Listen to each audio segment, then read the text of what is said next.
یہ کہانی ایک ایسے گاؤں کی ہے جہاں پہ لوگ بہت اتفاق سے پیار محبت سے رہا کرتے تھے، جس گاؤں میں کبھی لڑائی جھگڑے نفرتیں اور کوئی حسد نہ تھا۔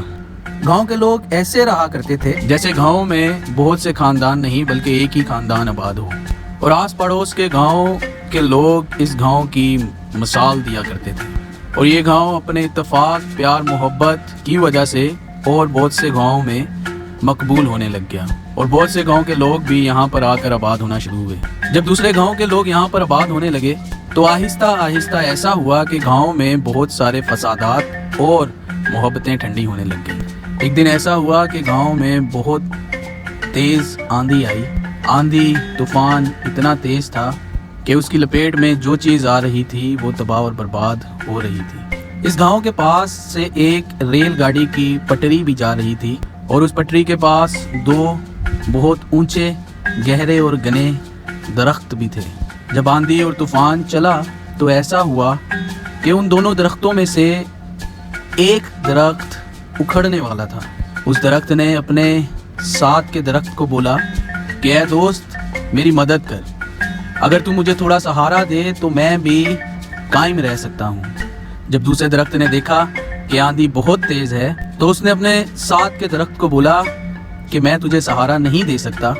اس درخت نے دوسرے درخت کو سہارا دینے سے منع کر دیا، یہ کہہ کر کہ اگر میں نے تجھے سہارا دیا تو ایسا نہ ہو کہیں میں بھی اس طوفان کی لپیٹ میں آ کر اپنے آپ کو قائم نہ رکھ سکوں۔ جب صبح ہوئی اور طوفان تھم گیا تو گاؤں کے لوگ اپنے گھروں میں سے باہر آئے، اور جب انہوں نے دیکھا کہ ان دونوں درختوں میں سے ایک درخت ٹوٹ کر اکھڑ کر ریل کی پٹری پر آ گرا تو انہوں نے فوراً سے اس درخت کو وہاں سے ہٹایا، اور جب وہ اس درخت کو اس ریل کی پٹری سے ہٹا رہے تھے تو ایک بزرگ جو پاس سے گزر رہا تھا اس کی نظر اس دوسرے درخت پر بھی پڑی۔ اس نے گاؤں کے لوگوں سے کہا کہ اس درخت کو بھی اکھاڑ دو، کہیں پھر آندھی آ گئی تو یہ درخت بھی اسی طرح پٹری پر آ کر گر جائے گا۔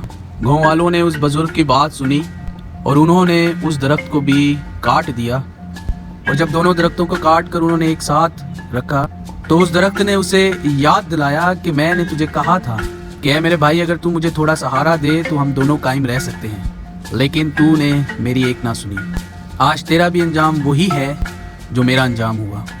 اس کہانی سے میرے مسیحوں میرے دوستوں ہمیں یہ سبق ملتا ہے کہ جو ہمارے خداوند یسوع مسیح نے ہمیں بتایا کہ ہمیں اپنے پڑوسیوں سے اپنی مانند محبت کرنی ہے اور اپنے دشمنوں کے لیے دعا کرنی ہے۔ ہمیں ایک دوسرے کا سہارا بننا ہے، نہ کہ ہمیں صرف اپنے بارے میں سوچنا ہے، بلکہ ہمیں اپنے پڑوسیوں کا خیال رکھنا ہے، نہ صرف یہ کہ ہم اپنے دشمنوں کو معاف کریں بلکہ ان کے لیے برکت کی دعا کریں، کیونکہ یہی تعلیم ہمارا مسیح ہمیں دیتا ہے۔